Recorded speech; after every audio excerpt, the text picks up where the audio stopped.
Halo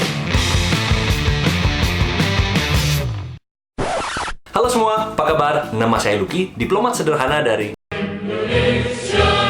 Pada tanggal 8 Januari 2020, Kementerian Luar Negeri telah menyelenggarakan Pernyataan Pers Tahunan Menlu, atau juga dikenal dengan singkatan PPTM. Apa itu PPTM? PPTM bertujuan untuk mendiseminasikan informasi mengenai capaian-capaian dan prioritas Kemlu ke depan. Siapa saja yang menghadiri PPTM? Yaitu para duta besar negara sahabat, korps diplomatik, media massa, akademisi, organisasi internasional, dan para pemangku kepentingan lainnya.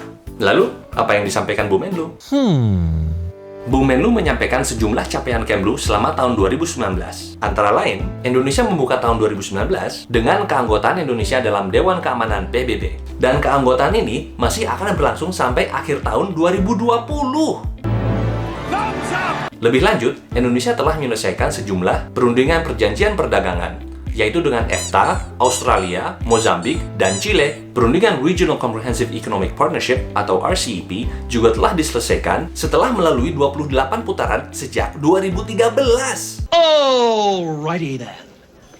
Sepanjang tahun 2019, Kemlu telah menangani 27.033 kasus WNI di luar negeri, menyelamatkan 197,71 miliar rupiah hak finansial WNI, dan merepatriasi 17.607 WNI bermasalah. Beberapa high-profile cases antara lain termasuk pembebasan Siti Aisyah dari tuduhan pembunuhan, pemulangan 40 WNI korban kasus pengantin pesanan atau mail order bride, dan pembebasan 2 WNI yang disandera di Filipina Selatan. Dalam 5 tahun terakhir, pemerintah Indonesia telah membebaskan setidaknya 45 orang WNI yang disandera.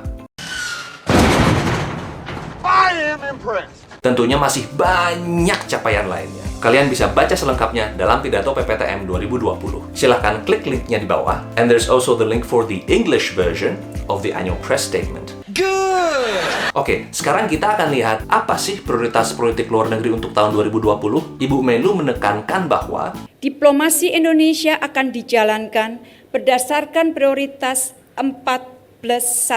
ada yang masih belum tahu apa itu 4+1. Makanya nonton video ini. Okay. Bener ya? Okay. Serius nih? Okay. Nggih. Prioritas pertama, diplomasi ekonomi. Beberapa fokus perundingan kerjasama ekonomi adalah melakukan ratifikasi CEPA RI EFTA dan RI Australia, serta penandatanganan RCEP. Guna mendukung diplomasi ekonomi, Indonesia akan mengadakan sejumlah kegiatan internasional seperti World Economic Forum on ASEAN and the Indo-Pacific, Halal Industry Summit, 5th World Cocoa Conference, Conference on Digital Diplomacy, 2nd Indonesia, Latin America and the Caribbean Business Forum, Indonesia Middle East Energy Forum. Selain menarik investasi, Kemlu juga akan terus mendorong outbound investment untuk memperluas pasar produk Indonesia dan meningkatkan daya saing industri Indonesia di tingkat global. Saat ini, tercatat 285 outbound investment Indonesia dengan nilai 14,3 miliar dolar AS. Prioritas kedua, diplomasi perlindungan.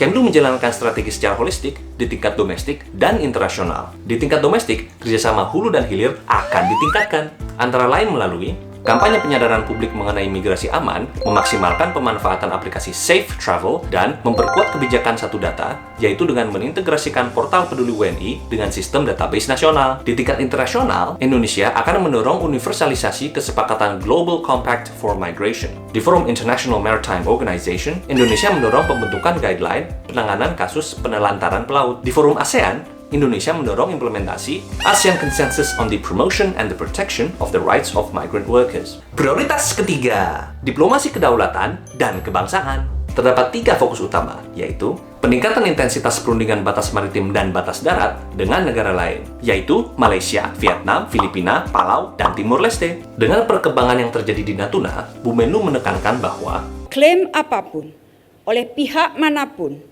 harus dilakukan sesuai dengan hukum internasional.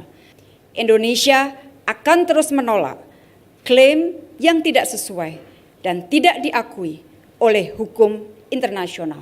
fokus kedua adalah melindungi tumpah darah Indonesia. Isu kedaulatan dan integritas adalah suatu hal yang tidak dapat ditawar, sama sekali. Dan fokus ketiga adalah mengarus utamakan isu yang menjadi aset bangsa, seperti kemajemukan, demokrasi, toleransi, dan pemberdayaan perempuan. Prioritas keempat, meningkatkan kontribusi dan kepemimpinan Indonesia di kawasan dan dunia.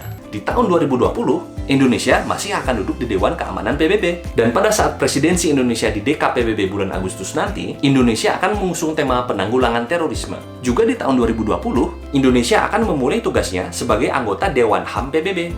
Prioritas plus 1, peningkatan infrastruktur diplomasi. Kemlu akan terus melakukan reformasi dan efisiensi. Tahun ini, Indonesia akan membuka perwakilan di Yaounde, Kamerun. Bener nggak sih ngomongnya? Yaounde. Aduh, maaf kalau salah. Lalu, status Kepala Perwakilan RI di Antananarivo, Madagaskar, telah ditingkatkan dari kuasa tetap menjadi duta besar. Selain itu, sebanyak 51 gedung perwakilan akan direnovasi. Dan 4 gedung baru akan diresmikan, yaitu KBRI Phnom Penh, KBRI Warsawa, KJRI Kuching, dan KRI Tawau. Itulah poin-poin penting yang bisa saya petik dari PPTM 2020. Dan sebagai info tambahan, setelah diselenggarakannya PPTM, Kemlu mengadakan rapat kerja dengan para perwakilan Indonesia. Dan fokus utama dari rapat kerja tahun ini adalah penguatan diplomasi ekonomi. Oke, sekian dulu dari saya. Terima kasih dan sampai jumpa lagi.